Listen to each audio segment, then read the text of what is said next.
Halo, Assalamualaikum. Kita ketemu lagi di materi praktikum geologi struktur. Kita masuk di pekan ke-10. Topik yang akan kita bicarakan pada pertemuan hari ini adalah mengenai peta geologi. Jadi pada dasarnya materi hari ini itu adalah materi yang sudah pernah dijelaskan di kuliah geologi fisik di tahun sebelumnya. Jadi akan ada sedikit pengulangan yang kita review lagi. Kemudian ada beberapa materi-materi tambahan. Oke, kita mulai aja. Oke, pertama apa sih peta geologi itu? Jadi peta geologi itu adalah suatu gambaran grafis, ya.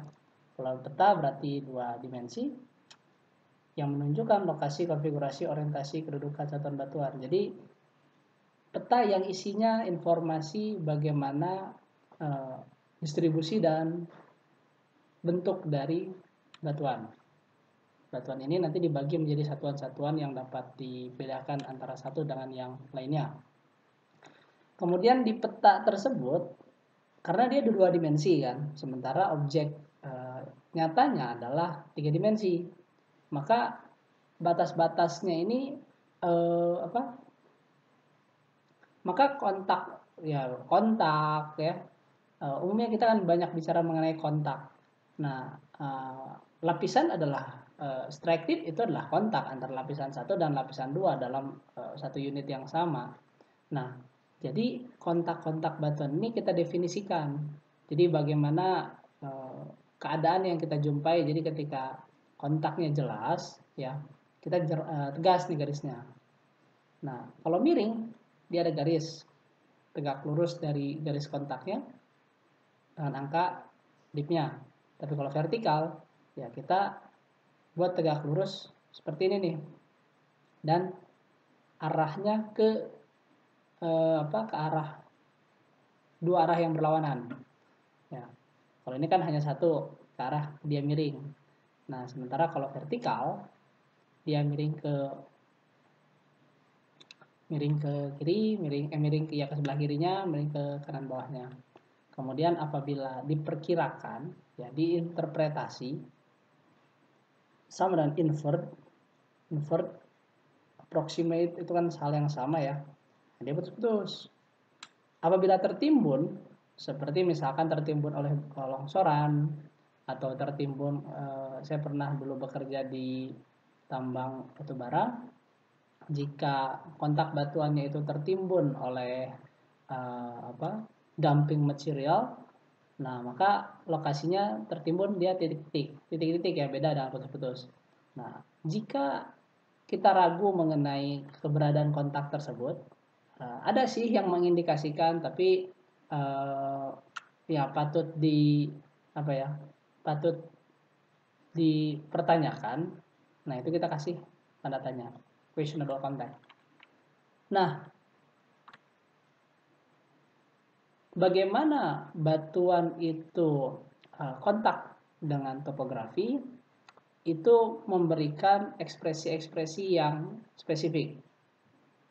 Bagaimana apabila topografinya berlawanan dengan arah dipnya, topografinya miring sementara lapisannya tegak, topografinya dengan kemiringan, arah kemiringan yang sama namun berbeda magnitudonya,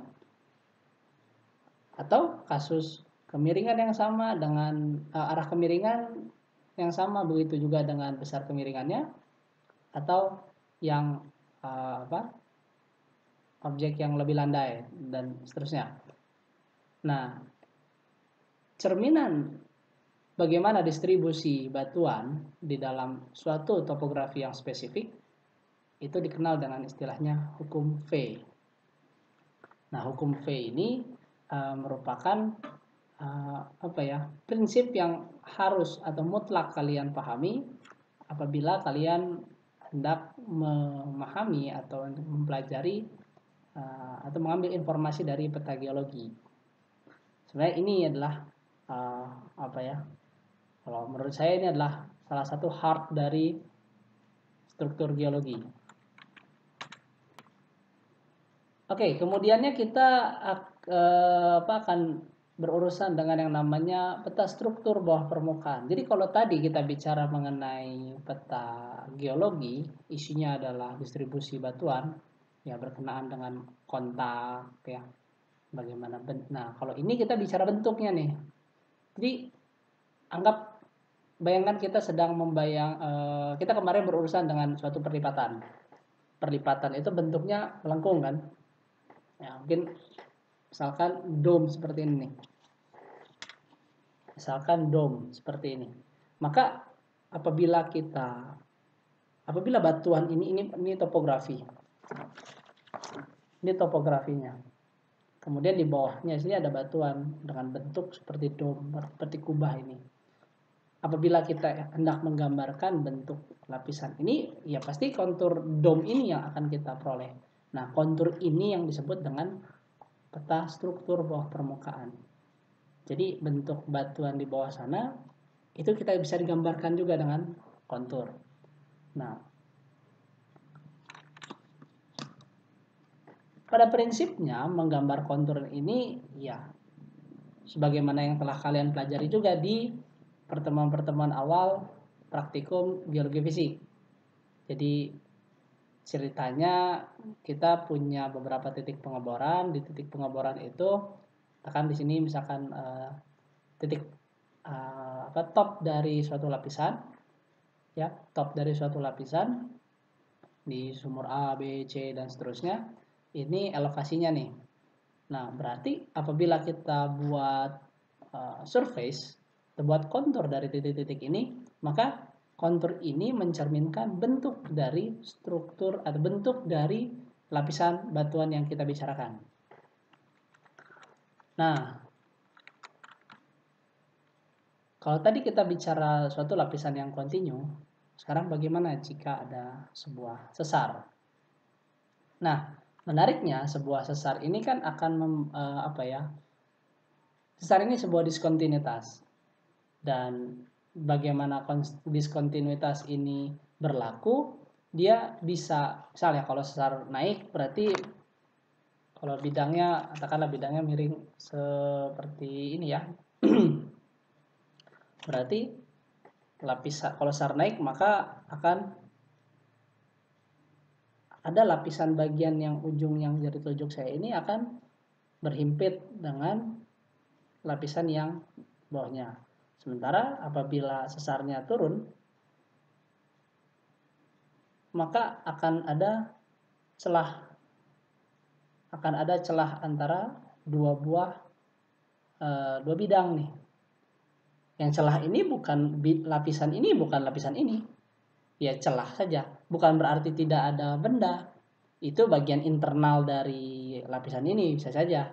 Ya lapisan internal dari lapisan ini kan, dan mungkin lapisan yang ada di bawahnya kalau cukup panjang displacementnya. Tapi bukan permukaan yang kita bicarakan. Kalau sesar normal, kalau sesar naik kena overlapping dia. Nah kalau sesar mendatar mungkin itu mudah kita bayangkan, tapi konturnya akan discontinue. Nah kita lihat di contohnya ya. Nah, jadi ketika sesar vertikal, ya, sesar mendatar misalkan ya, saling bergeser nih. Nah, kalau sesarnya vertikal,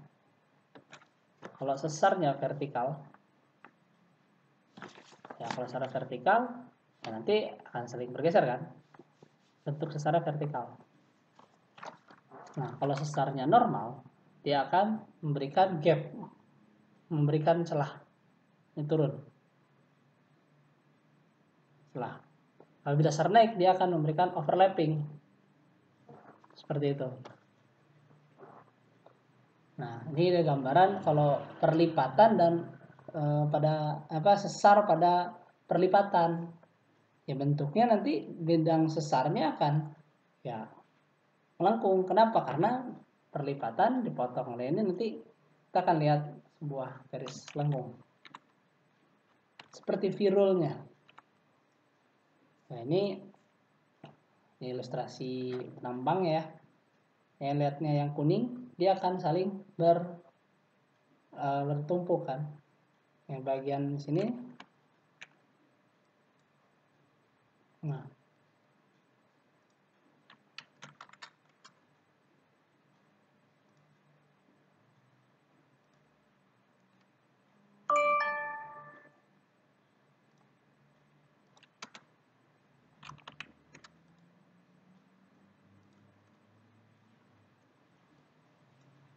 Nah, yang bagian ini dia berhimpit karena bagian atasnya, sementara bagian yang sesar normal dia ada zona, ada gap, bukan lapisan yang kuning. Tapi yang ini kan masih bagian lapisan kuning nih, ya. Nah, jadi di bagian ini kita dapat gap nih kalau pergeseran cukup lebar. Ini yang mana yang sesar ini? Ini enggak, oh ini yang vertikal, harus ceritanya mungkin yang vertikal kali. Ini enggak ada sesarnya. Nah, kemudian ini adalah gambaran 3 dimensi dari yang kita bicarakan barusan. Jadi ini fault surface trace of fault. Ini kan bidang sesar, atau sebenarnya istilahnya rupture ya, karena dia kontak sama permukaan.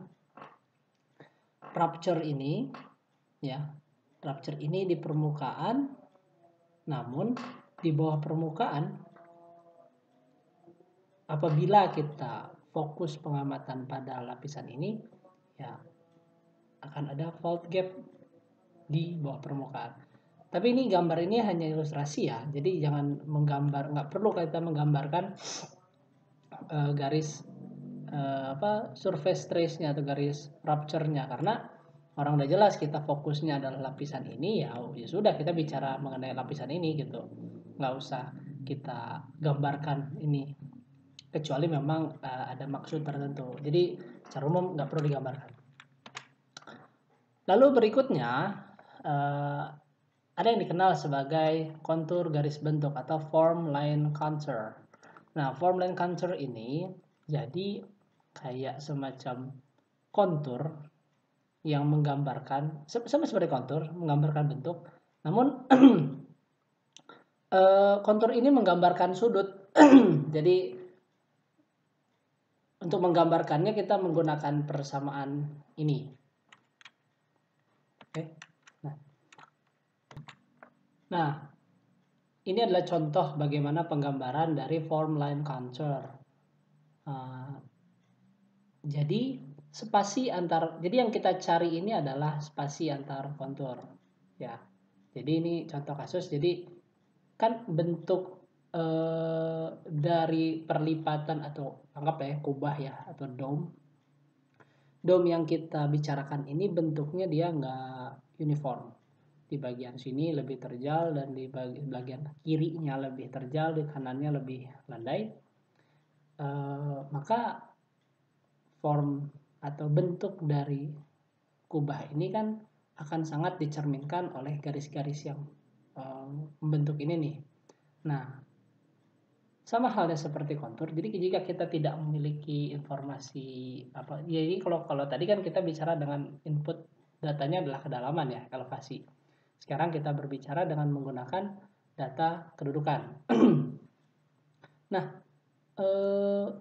jadi kalau dengan kondisi seperti ini bagaimana? Ya kita buat form line contour ya. Jadi spasi antar kontur ini yang kita cari. Jadi berapa sih sebenarnya dari 50 ke 20 ini? Nanti teknisnya nanti akan dijelaskan di sesi berikutnya. Tapi yang pasti yang ingin kita cari adalah berapa sih sebenarnya spasi antar garis kontur yang harus kita buat antar kemiringan. Oke, berikutnya adalah peta isopak dan isokor. Nah, jadi peta isopak ini adalah peta yang menggambarkan ketebalan. Ingat, ketebalan itu berarti tegak lurus dari ketebalan itu adalah jarak tegak lurus dari top dan bottom. Sementara ketebalan vertikal itu ketebalan kedalaman vertikal maksudnya. Jadi secara vertikal bagaimana nih? Jadi kepentingannya adalah peta ini dapat menggambarkan paleogeografi dari suatu kurun pengendapan. Nah, jadi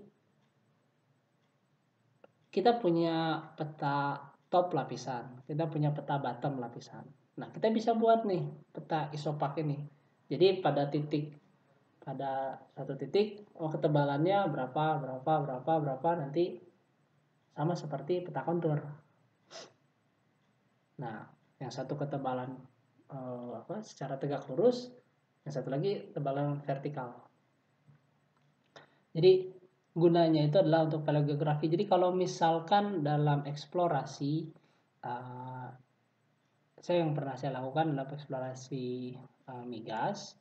Jadi paleogeografi ini untuk mengetahui kemana arah sedimentasi. Jadi paleogeografi itu akan menunjukkan dari ketebalan ini, jadi daerah dengan isopak yang tebal, dengan lapisan yang tebal, maka itu menunjukkan deposenter. Isopak yang tipis atau ketebalan lapisan yang tipis itu menunjukkan sumber dari atau daerah yang lebih dekat dengan sumber sumber batuannya, sumber tempat yang tererosinya. Nah, dengan mengetahui paleogeografi, maka itu sangat membantu kita untuk kemana arah eksplorasi kita seharusnya, atau sebenarnya di mana sih sebaran batuan yang menjadi reservoir, atau dalam tambang juga di mana sebenarnya daerah-daerah itu yang diendapkan dalam kasus placer misalkan ya. Ini sangat berguna untuk dieksplorasi. Yang terakhir adalah penampang geologi nih. Nah, jadi ya kita udah tahu lah penampang geologi itu seperti apa kan. Jadi penampang geologi adalah vertical cross section, ya, penampang vertikal dari peta yang 2 dimensi. Ini adalah hallmark dari geologis. Penampang geologi adalah hal yang mutlak harus bisa dibuat oleh seorang geologis. Seorang geologis, atau paling tidak orang yang lulus kuliah struktur geologi, hukumnya wajib untuk bisa membuat penampang geologi ini. Ini adalah gambaran penampang geologi ya. Nah, ini harus Nah, kita punya peta ya dengan garis penampangnya kayak ini. Nah, berarti kita bisa buat, pertama-tama yang kita lakukan adalah membuat profil topografi. Dan kita ambil informasi kontak-kontaknya kan, JMS, CL, PI, yang PI, CL, dan seterusnya. Ada fault sesar ya. Kita plot semua. Nah, samping itu kita plot juga nih kedudukan. Nah, ini kan nggak persis di garis kontaknya ya. Nah, jadi apabila dengan anggapannya adalah bahwa jika kita punya kontak di sini, kalau udah jadi peta geologi kan warna-warni nih. Sementara di sini ada garis kontaknya kan. Nah, garis kontak ini tuh menunjukkan bahwa ini disebar menggunakan keduduk strike tip yang ini nih. Jadi ikuti saja garis ini. Apabila kita punya ini sini, ya ikuti aja di sini. Nah, itu pusatnya kan ikut sini, ikutin garis kontak yang ada di atas dan di bawahnya. Karena harusnya mendekati, harusnya sama dan nggak jauh. Nah, nanti di sekitar sini ya. Nah, cocok lah sini kan. Sini. Nah, ini ya nanti kita harus bisa kita sebarkan kan menggunakan hukum V kan. Nah, ini kemudian kita sudah punya kedudukannya ya, punya kedudukannya, nanti kita tinggal buat kingnya. Ini kan freehand nih, ini dikira-kira nih ya, dikira-kira disambung lah gitu kan. Sebenarnya dengan tahu ada strike tip seperti ini kita bisa kira-kira kan, gampang. Oh, pada kedudukan di sini, terus kita punya kontak di sini dan di sini PI kan sini, ya gampang tinggal hubungin aja gitu kan, ikutin sudut ini. Nah, tapi nanti dalam pengerjaan ya kita akan gunakan kaidah-kaidah yang sudah kita pelajari di bab sebelumnya, yaitu di lipatan bisa menggunakan arc method atau king method. Ya, seperti ini kan. YPI, CL, CMS. Buat ya, udah tinggal diwarnain, dikasih keterangan. Seperti itu. Nanti teknisnya akan kita demonstrasikan di bagian berikutnya. Nah, kemudian dari penampang ini kita bisa untuk apa ya? Sebenarnya untuk kepentingan visualisasi, kita bisa lakukan yang namanya vertical exaggeration atau pembesaran skala vertikal.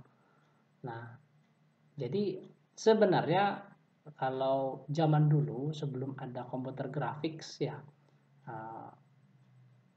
agak menggambarkan ini tuh mungkin secara matematis. Ini kita akan lebih kenal dengan scaling seperti ini. Nah, simpel kan sebenarnya. Jadi nggak mesti dihitung-hitung amat lah. Tinggal foto, tarik aja gitu kan, selesai, gambarnya dapet. Nah, hanya kan kalau itu kan apa ya? Ya paling nggak kita tahu bagaimana sih matematikanya. Nah, matematika dari perbesaran skala vertikal itu kan ini ya, W. Jadi W ini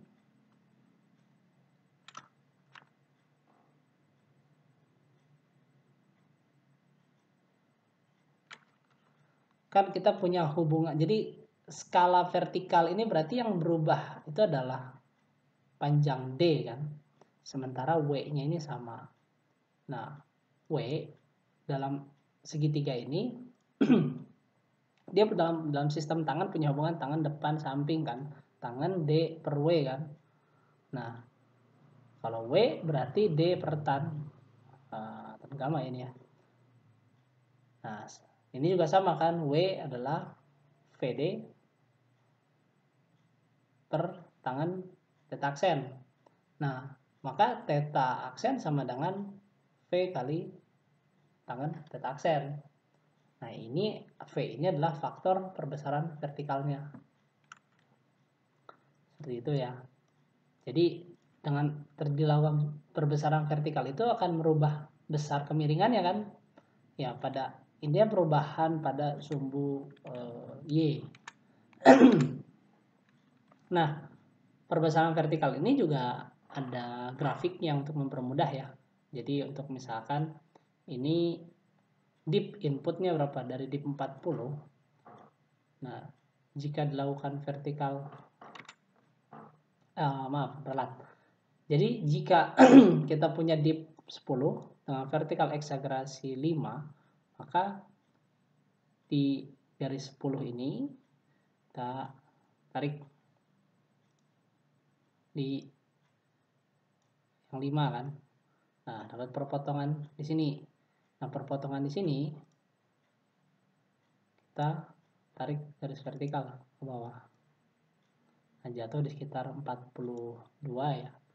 Jadi jika dip 10 mengalami perbesaran vertikal sebesar 5 kali, maka besar dip pada penampangnya adalah 42. Nah, ini ilustrasi yang sama ya.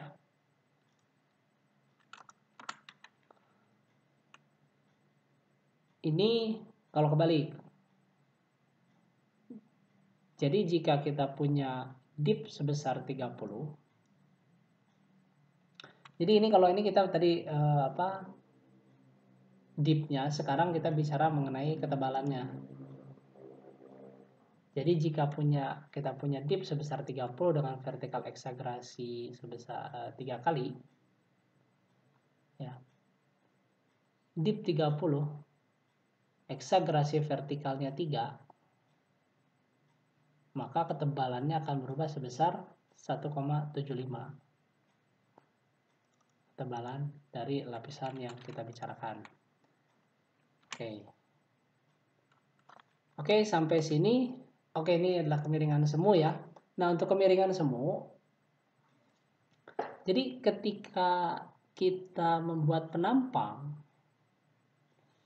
tidak selalu penampang yang kita buat itu atau sebaliknya tegak lurus dengan data deep yang kita punya. Contoh nih ya, yang tadi ini kita gambar ini. Nah, ini enggak 100% tegak lurus, apalagi yang ini nih. Ya kan? Dia punya sudut.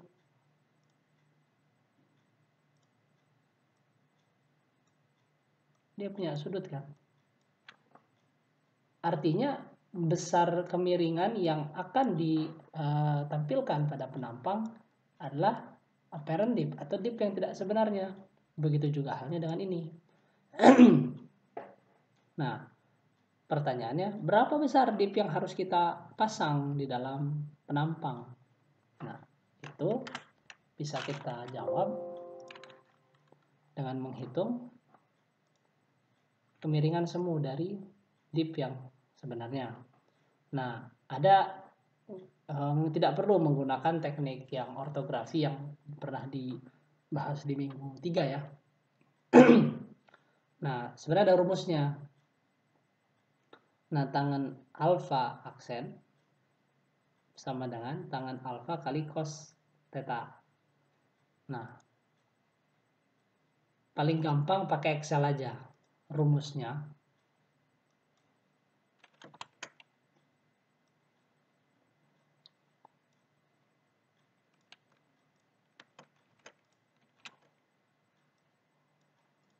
Jadi misalkan kita tahu sini yang ini kita punya true dip 10 ya. Kan true dip yang 50 kan ya. 50. Nah, ini sudut antara apa? Sudut antara garis penampang dan deep direction. Ingat deep direction ya. Bukan strike. If the angle between line of the section ya. Jadi sudut yang ini nih.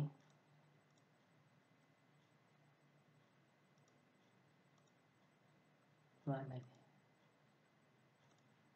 Nah, deep direction ini kan, ini deep aslinya berarti kalau garis penampangnya adalah yang ini nih, yang B ya.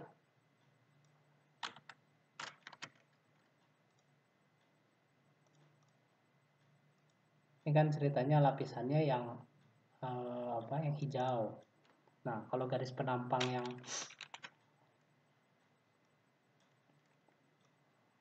awalnya kan garis penampangnya ini yang tegak lurus kan, ini true dip pasti keluarnya. Nah, kalau kita mau ukur yang ini warna coklat itu berarti kan tidak tegak lurus.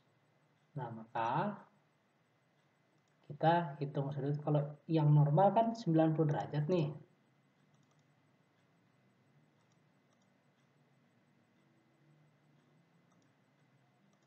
Ya normal 90 derajat. Tapi untuk yang ini, nah ini kan punya sudut sendiri nih yang tidak 90 derajat. Berarti lebih kecil kan sudutnya dari 90 derajat. Nah, tapi ingat dari sudut itu antara deep direction dengan garis penampang. Nah, 10, 30, 70, 50, 90 ya. Ini sudut 10, 30, 50, 70, 90. Nah, ini gini. 0, 10, 30, 50, 70, 90. Nah, rumusnya adalah tangan alfa dengan tangan alfa aksen itu apparent dip kan ya. Berarti tangan alfa, tangan dari true dip dikalikan dengan kosinus dari sudutnya kan. Nah, kita tes dulu nih supaya ini, karena di Excel ini kan ada radian dan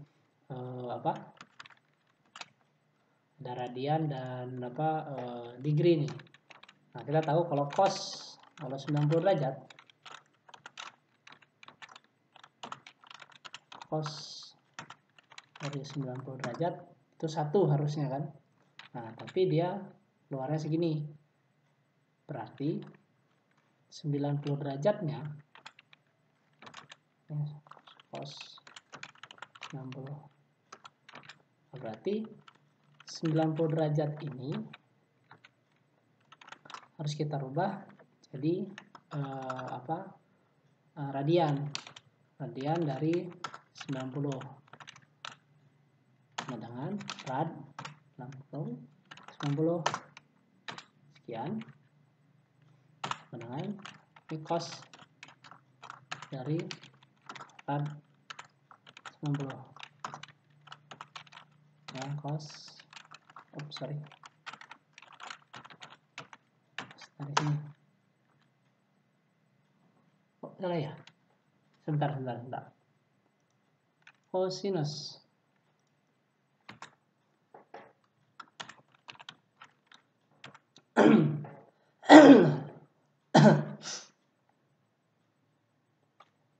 nah ini yang saya maksud tadi. Jadi kalau di Excel ini saya ingatkan ya, jadi cosinus kita tahu cosinus 0 itu 1, sinus 0 itu adalah 0, tangan 0. Nah, dan kita tahu tangan 45 itu 1, tapi angkanya tidak sesuai. Ya.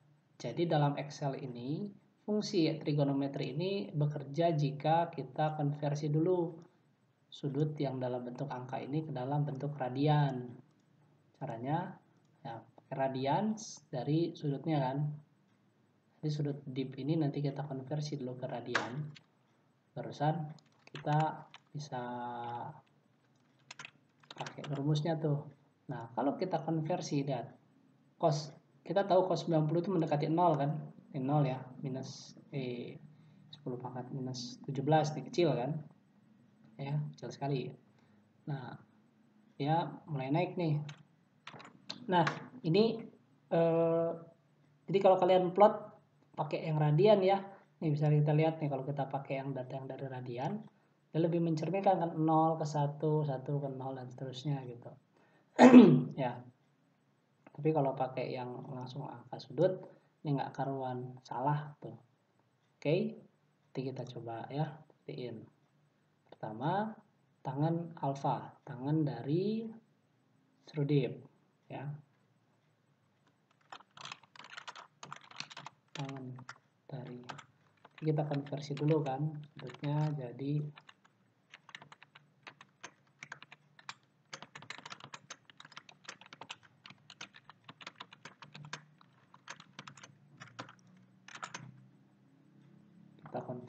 sudutnya jadi radian.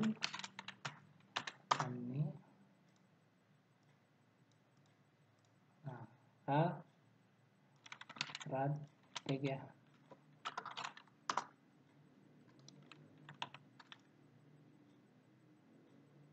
Nah, kemudian ini tangan dari trudip kan,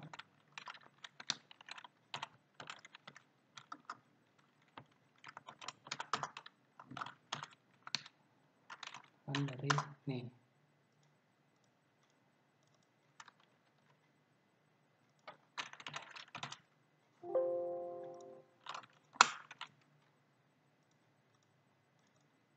Nah, tangan dari trudip, kemudian tangan kosinus dari sudutnya kan.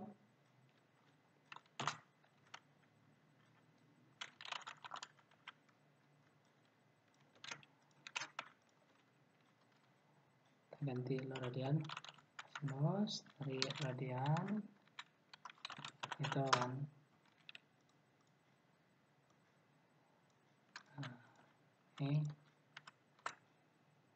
tuh. Nah, baru kita hitung kan tangan dari alfa ini sama dengan dikali kan, ini dikali itu.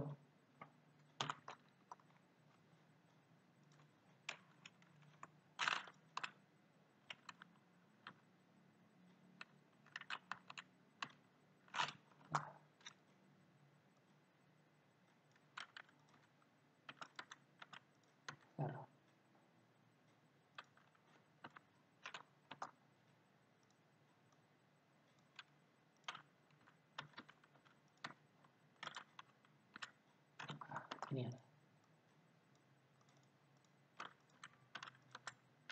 Oke. Nah, ini kan angkanya begini, kusut kan. Nah, ini dalam bentuk tangan alfanya. Maka tangan alfa ini kita harus kembalikan. Dia menjadi arcus tangan. A tan dari bawah.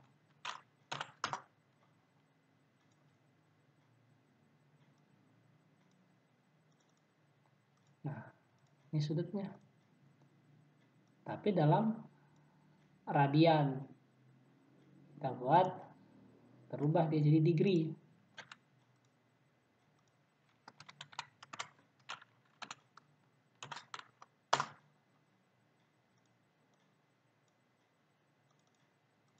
Ini jadi sudutnya.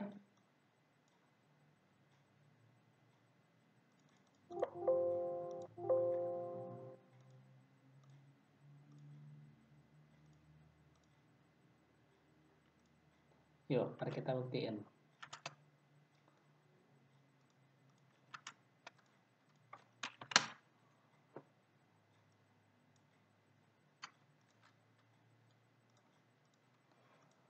Nol 9 6 3 0 27 20 11 22 43 90 dan seterusnya. Cocok ya? Ini rumusnya. Dan ini angkanya harus kalian rubah. Tangan dulu kan, ya. Tangan diradiankan. Oke. Nah, itu adalah kemiringan semu. Kenapa saya bahas cukup panjang ya di bagian yang Excel itu, karena ketika kalian bekerja dengan menggunakan peta geologi, jika kalian membuat manual nih, Excel yang barusan itu sangat berguna buat kalian dalam menggambar penampang, karena akan sangat banyak sekali kedudukan-kedudukan lapisan yang tidak tegak lurus dengan garis penampangnya. Oke, berikutnya kita akan masuk ke dalam bagian soal latihan. Jadi nanti setiap video akan saya buat potong satu soal, satu video. Oke, ya, itu dari saya. Kalau ada pertanyaan silahkan tinggalkan di komen. Nanti mudah-mudahan bisa saya jawab. Oke, selamat